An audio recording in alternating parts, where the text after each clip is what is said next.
ನಾನಂತೂ ಮಧುರ ಅವ್ರ ಜೊತೆಗೆ ಕುಲು ಮನಲ್ಲಿಗೆ ಹೋಗೋದು ಗ್ಯಾರಂಟಿ. ಆದರೆ ಅಣ್ಣಯ್ಯಪ್ಪನವ್ರು ಬರೋಕ್ಕಾಗಲ್ಲ. ಯಾಕಂದರೆ ಈ ಬಟಾಣಿ ತಿಂದಮೇಲೆ ಅವ್ರಿಗೆ ಬಟನ್ ಹಾಕೊಳ್ಳೋಕ್ಕೆ ಟೈಮ್ ಇರಲ್ಲ. ಜೈ ಜಾಪಡ್ ಮಾತು. ಗೌಡ್ರೆ, ಕುಲುಮನಲ್ಲಿಗೆ ಹೋಗ್ತೀನಿ ಅಂತ ತುಂಬ ಖುಷಿಯಾಗಿದ್ದೀರಲ್ವಾ? ನೀವು ಕುಲುಮನಲ್ಲಿಗೆ ಹೋಗಲ್ಲ, ಪಾರೋರ್ ಜೊತೆ ಕುಲುಮನಲ್ಲಿಗೆ ಹೋಗೋದು ನಾನು. ನೀವು ಈ ಬಟಾಣಿ ತಿಂದ ಮೇಲೆ ಬಾತ್ರೂಮ್ಗೆ ಹೋಗ್ಬೇಕು ಅಷ್ಟೇ. ಗೌಡ್ರ, ಓ ಅಣ್ಣಯ್ಯಪ್ಪನವ್ರೆ, ನೀವು ಬಟಾಣಿ ತಂದ್ಬಿಟ್ಟಿದಾರಿ. ನೀವು ಡ್ರಿಂಕ್ಸ್ ತೊಗೊಂಡ್ಬರ್ತೀನಿ ಅಂದ್ರಲ್ಲ, ಅದಕ್ಕೆ ನಾನು ಬಟಾಣಿ ತೊಗೊಂಬಂದೆ. ಅದಕ್ಕೆ ಯಾಕೆ ಬೇಜಾರು ಮಾಡ್ಕೊತೀರಾ? ಒಂದು ಕೆಲಸ ಮಾಡೋಣ, ನೀವು ತಂದಿರೋ ಬಟಾಣಿ ನಾನು ತಿಂತೀನಿ, ನಾನು ತಂದಿರೋ ಬಟಾಣಿ ನೀವು ತಿನ್ನಿ.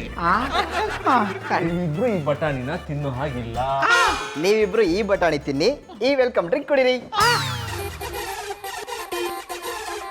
ಗೌಡ್ರೆ, ನಾವು ತಂದಿರೋದು ಮಿಕ್ಸಿಂಗ್ ಸರಿಯಾಗಿದೆ, ಜವಾಯಿಸಿ. ಅರೆ ಕೆಕ್ಕಬುಲ, ನಮ್ಮ ಬಟಾಣಿನ ಕೂಡ ಕಿತ್ಕೊಂಡೋದ. ಗೌಡ್ರೆ, ಇನ್ ಮುಂದೆ ನೀವು ತಿನ್ನೋದು ಕುಡಿಯೋದು ನಾವು ಕೊಡೋದನ್ನ ಮಾತ್ರ. ಜಾನಿ ಅಣ್ಣ, ಸ್ವಲ್ಪ ಕಡಿಮೆ ಕುಡೀರಿ. ಜಾಸ್ತಿ ಕುಡಿದ್ರೆ ಬೆಳಿಗ್ಗೆ ಬೇಗ ಎದ್ದೇಳಕ್ಕಾಗಲ್ಲ, ಆಮೇಲೆ ಫ್ಲೈಟ್ ಮಿಸ್ ಆದ್ರೆ ಕಷ್ಟ. ಗೊತ್ತು, ಸುಮ್ಮನೆ ಇರಲಿ. ಗೌಡ್ರೆ, ಯಾಕೆ ಸುಮ್ಮನೆ ಕೂತಿದ್ದೀರಾ? ಜಮಾಯಿಸಿ.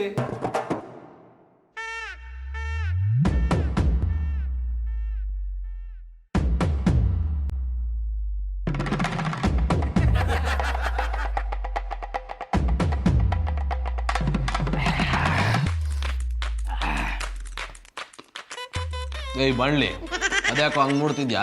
ಬೇಕಿದ್ರೆ ನೀನು ಒಂದು ಪೆಗ್ ಹಾಕೋ. ಗೌಡ್ರೆ, ಜಾನಿಬಾಯಿ, ನಿಮ್ಮನ್ನ ಸೇಫ್ ಆಗಿ ಕರ್ಕೊಂಡೋಗಿ ಕರ್ಕೊಂಡ್ಬರೋದು ನಮ್ ಜವಾಬ್ದಾರಿ. ಹಾಗಾಗಿ ನಾವು ಕುಡಿಯೋದಿಲ್ಲ, ನೀವು ಎಂಜಾಯ್ ಮಾಡಿ. ಅಡ ಕೆಕ್ಕಬುಲ, ಎಣ್ಣೆ ನೋಡ್ದಿಟ್ಕಲೆ ಬ್ಯಾರಲ್ ಗಟ್ಟ ಕುಡ್ಕೊಂಡು ಬೇಯಿನ ಉಪ್ಪಿನಕಾಯಿ ಥರ ನೆಕ್ಕೊಂಬಿಡ್ತಿದೆ. ಇದೇನಪ್ಪ ಈ ಪಟ್ಟಿ ಒಳ್ಳೆಯವನಾಗ್ಬಿಟ್ಟಿದೆ. ನೀವಿಬ್ರು ಸೇರಿ ಏನು ಪ್ಲಾನ್ ಮಾಡಿಲ್ಲ ತಾನೆ? ಜಾನಿಬಾಯಿ, ಗೌಡ್ರೆ, ಬೆಳಗ್ಗೆ ಬೇಗ ರೆಡಿ ಇದ್ಬಿಡಿ, ಲೇಟ್ ಮಾಡ್ಕೊಬಿಡಿ. ಫ್ಲೈಟ್ ಮಿಸ್ ಆಗ್ಬಿಟ್ರೆ ಕಷ್ಟ. ನಾವೇನ್ ಬರ್ತೀವಿ. ಬಾಯ್ ಬಾಯ್.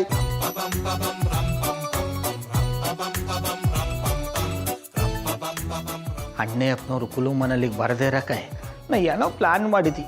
ಈ ಬಡ್ಡೆ ತಾವು ಬಂದು ಹಾಳು ಮಾಡ್ಬಿಟ್ಟು. ಹೇಗಾದ್ರೂ ಮಾಡಿ ಗೌಡ್ರನ್ನ ಬಾತ್ರೂಮಿಗೆ ಕಳ್ಸೋಣ ಅನ್ಕೊಂಡ್ರೆ ಈ ಹಾಳಾದವ್ರು ಬಂದು ಪ್ಲಾನ್ ಎಲ್ಲ ಹಾಳು ಮಾಡ್ಬಿಟ್ರಲ್ಲಪ್ಪ. ಏನ್ ಮಾಡೋದೀಗ?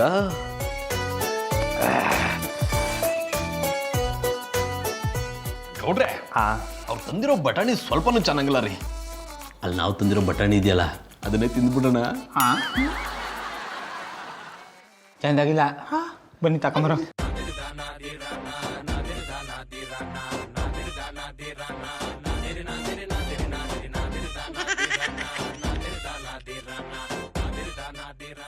ಅಣ್ಣಪ್ಪನವ್ರೆ, ಏನಾಯ್ತು? ಬಟಾಣಿ ತಿಂದ ಮೇಲೆ ಯಾಕೋ ಹೊಟ್ಟೆ ಗುಳುಗುಳು ಅಂತೈತೆ ಗೌಡ್ರೆ.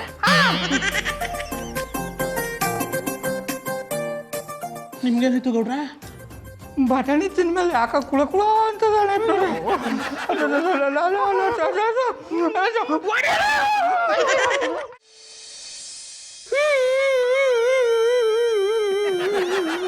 ಜಾನಿವ್ರೆ, ಯಾಕೆ ಹಿಂಗ ಅಳ್ತಾ ಇದೀರಿ? ದಾರಿಲ್ ಬರ್ತಾ ನಾಯಿ ಕಚ್ಬಿಡ್ತಾ. ಮತ್ ಯಾಕೆ ಈ ಪಾಟಿ ಅಳ್ತಾ ಇದೀರಿ? ಇವತ್ತು ಮಧ್ಯಾಹ್ನ ನಮ್ಮ ಮಾವ ಬರ್ತಾ ಇದಾರೆ. ಅವ್ರು ಬರ್ತಾ ಇರೋದಕ್ಕೆ ನೀವ್ ಯಾಕೆ ಹಿಂಗ ಅಳ್ತಾ ಇದೀರಿ? ಅವ್ರ ದೃಷ್ಟಿಲಿ ನಾನು ಡಾಕ್ಟ್ರು. ಜಾನಿವ್ರೆ, ನೀವ್ ಯಾನ್ ಹೇಳ್ತಿದಿರೋ ನಂಗೆ ಒಂದು ಅರ್ಥ ಆಯ್ತಿಲ್ಲ. ಒಂದೇ ಮಾತಲ್ಲಿ ಅರ್ಥ ಆಗೋ ಥರ ಹೇಳ್ತೀನಿ ಕೇಳಿ. ಅವ್ರ ದೃಷ್ಟಿಲಿ ನಾನು ಡಾಕ್ಟ್ರು, ಅವ್ರು ಬಂದಾಗ ನಾನು ಡಾಕ್ಟರ್ ಆಗಿರ್ಬೇಕು. ಅದು ಹೆಂಗೆ ಸಾಧ್ಯ ಮಧುರ ಅವ್ರೆ? ಅಣ್ಣಯ್ಯಪ್ಪನವ್ರನ್ನ ಶಿಶುವಾರಕ್ಕೆ ಸೇರಿಸಿದ್ರು ಇನ್ನ ಕಲ್ತ್ಕೊಂಡು ತಿದ್ದಕ್ಕೆ 1 ತಿಂಗಳಾಯ್ತದೆ. ಅಂಥದ್ರಲ್ಲಿ 1 ದಿನದಲ್ಲಿ ಡಾಕ್ಟ್ರು ಮಾಡೋದೇನು ಹುಡುಗಾಟದ ಮಾತಾ? ಗೌಡ್ರೆ, ನಾ ಹೇಳೋದನ್ನ ಸ್ವಲ್ಪ ತಾಳ್ಮೆಯಿಂದ ಕೇಳಿಸ್ಕೊಳ್ಳಿ. ಹೇಳಿ. ಜಾನಿ ಡಾಕ್ಟರ್ ಆಗ್ಬೇಕು ಅಂದ್ರೆ ನಿಜವಾದ ಡಾಕ್ಟರ್ ಆಗ್ಬೇಕು ಅಂತಲ್ಲ. ಅವ್ರ ಮಾವ ಬಂದ್ ಹೋಗೋವರೆಗೂ ಅವ್ರನ್ನ ಡಾಕ್ಟರ್ ತರ ನಾವು ಟ್ರೀಟ್ ಮಾಡ್ಬೇಕು ಅಷ್ಟೇ. ಅಣ್ಣಯ್ಯಪ್ಪನವ್ರು ಯಾಕೆ ಅವ್ರ ಸೋದರ ಮಾವನಿಗೋಸ್ಕರ ಡಾಕ್ಟರ್ ಆಗ್ಬೇಕು ಅಂತೀನಿ? ಅದು ಜಾನಿ ಡಾಕ್ಟರ್ ಆಗ್ಲಿ ಅಂತ ಅವ್ರ ಮಾವ 5 ಲಕ್ಷ ಕೊಟ್ಟಿದ್ರು. ಇವ್ರಿಗೆ ಅಷ್ಟು ನಾಲೆಜ್ ಇಲ್ಲ ಅಂತ ಆ ದುಡ್ಡಲ್ಲಿ ನಾನು ಗ್ರೂಮಿಂಗ್ ಕ್ಲಾಸ್ ಓಪನ್ ಮಾಡಿದೆ. ಓಹೋ, ಇಲ್ಲದ ಸಮಾಚಾರ. ಹೌದು ಪಾರೋರೆ, ಅವ್ರು ಬಂದಾಗ ನಾನೇನಾದ್ರೂ ಡಾಕ್ಟರ್ ಆಗಿಲ್ಲ ಅಂತ ಅವ್ರಿಗೆ ಗೊತ್ತಾದ್ರೆ ಅವ್ರು ಕೊಟ್ಟಿರೋ 5 ಲಕ್ಷಕ್ಕೆ ಬಡ್ಡಿ ಸಮೇತ ವಾಪಸ್ ಕೊಡ್ಬೇಕಾಗತ್ತೆ. ಓ, ಈಗ ಅರ್ಥ ಆಯ್ತು ಕಂಬುಡಿ. ಅವ್ರು ಬಂದ್ ಹೋಗೋವರೆಗೂ ನೀವು ಟ್ಯಾಕ್ಟರ್ ತರ ನಾಟಕ ಆಡ್ಬೇಕಲ್ವಾ? ಪಾರೋರೆ, ಅದು ಡಾಕ್ಟರ್ ಅಲ್ಲ, ಡಾಕ್ಟ್ರು. ಹೇಳಿದ್ರಿ ಜಾಡ. ಈ ನಾಟಕ ಮಾಡಕ್ ಜಾಸ್ತಿ ಖರ್ಚಾಗಕ್ಕಿಲ್ಲ ಕಮ್ಮುಡಿ, ಬಿಳಿ ಕೊಟ್ಟಿದ್ರೆ ಸಾಕು. ಅಷ್ಟು ಸಾಕಾಗಲ್ಲ ಪಾರೋರೆ, ಜೊತೆಗೊಬ್ಳು ನರ್ಸು ಬೇಕಲ್ವಾ? ಅದ್ ನಾನೇ ಆಯ್ತೀನಿ ಕಮ್ಮುಡಿ. ಪಾರು ನರ್ಸ್ ಆಗೋದೇನೋ ಓಕೆ, ಬಟ್ ಪೇಷಂಟ್ ಯಾರಾಗ್ತಾರೆ? ಪ್ರೀತಿಯ ಪೇಷಂಟ್ ನಿಮ್ಮ ದಂಡಲೇ ಇಲ್ವಾ? ಏನಂದ್ರೆ? ಅಲ್ಲ, ನೀವು ದಂಡಲಿದ್ರೆ ನಾನು ಪೇಷಂಟ್ ಥರ ಮನೆ ಕಳಕ್ಕೆ ರೆಡಿ ಅಂದಿ. ಥ್ಯಾಂಕ್ ಯು ಗೌಡ್ರೆ. ಬಟ್ ಒಬ್ಬರೇ ಪೇಷಂಟ್ ಇದ್ರೆ ಅವ್ರಿಗೆ ಡೌಟ್ ಬರಲ್ವಾ? ಮಧುರ ಅವರೇ, ಅದ್ರ ಬಗ್ಗೆ ನೀವು ತಲೆ ಕೆಡ್ಸ್ಕೊಬೇಡಿ. ಆ ಕೆಕ್ಕಬಲ್ಗೂ ಉಮ್ಮತ್ತರು ಮಿಳ್ಗುವ ಪೇಷಂಟ್ ಥರ ಮನೆ ಕಳಕ್ಕೆ ಹೇಳ್ತೀನಿ. ಗುಡ್ ಐಡಿಯಾ ಪಾರೋರೆ, ಹಾಗೆ ಮಾಡೋಣ. ಆದರೆ ಒಂದು ಸಣ್ಣ ಸಮಸ್ಯೆ. ಯಾನ ಬಿಳಿ ಕೋಟ್ ಎಲ್ಲಿಂದ ತರೋದು ಅಂತಲಾ? ಅದಲ್ಲ ಪಾರೋರೆ, ಅದನ್ನ ನಮ್ಮ ಡಾಕ್ಟರ್ ಹತ್ರ ವ್ಯವಸ್ಥೆ ಮಾಡ್ಕೋಬಹುದು. ಈ ಪೇಷಂಟ್ಗಳನ್ನ ಮೇಂಟೈನ್ ಮಾಡೋಕೆ ಒಂದು ಹಾಸ್ಪಿಟಲ್ ಬೇಕಲ್ವಾ? ಹಾಂ ಮಧುರ ಅವರೇ, ಅದಕ್ಕೆ ಯಾಕೆ ತಲೆ ಕೆಡ್ಸ್ಕೊಂಡ್ರಿ? ನಮ್ಮೊಟ್ಟಿನೇ ಆಸ್ಪತ್ರೆ ಮಾಡ್ಕೊಂಬಿಡಿ. ಥ್ಯಾಂಕ್ ಯು ಸೋ ಮಚ್ ಗೌಡ್ರೆ. ನಿಮ್ಮ ಈ ಸಹಾಯನ ನಾನು ಯಾವತ್ತೂ ಮರೆಯಲ್ಲ. ನಿಮ್ಗೆ ಎಷ್ಟು ಸಹಾಯ ಮಾಡಲಿಲ್ಲ ಅಂದರೆ ನಾನು ನಿಮ್ಮ ಲವ್ ಮಾಡಿ ಏನು ಪ್ರಯೋಜನ? ಏನಂದ್ರೆ? ಅಲ್ಲ, ಎದುರ ಬದ್ರ ಅಟ್ಟಿಯವರಾಗಿದ್ಕೊಂಡು ನಿಮ್ಮ ಕಷ್ಟಕ್ಕೆ ನಾನು ಇಷ್ಟು ಸಹಾಯ ಮಾಡಲಿಲ್ಲ ಅಂದ್ರೆ ಹೆಂಗೆ ಹೇಳಿ ಅಂದು. ಸರಿ ಗೌಡ್ರೆ, ನೀವು ಹೋಗಿ ಹಾಸ್ಪಿಟಲ್ ಸೆಟಪ್ನ ರೆಡಿ ಮಾಡ್ಕೊಳ್ಳಿ. ಹಾಂ ಮಧುರ ಅವರೇ, ಅದನ್ನ ರೆಡಿ ಮಾಡಬೇಕು ಅಂದರೆ ಒಂದಿನ ಬೇಕಾಯ್ತದೆ. ಅವ್ರ ಮಾವ ಬಂದಾಗ ಒಂದಿನ ಅಟ್ಟಿಯಿಂದ ಆಚೆ ಕಳಿಸ್ಬೇಡಿ, ಅಷ್ಟರಲ್ಲಿ ನಾನು ಎಲ್ಲ ವ್ಯವಸ್ಥೆ ಮಾಡಿಬಿಡ್ತೀನಿ.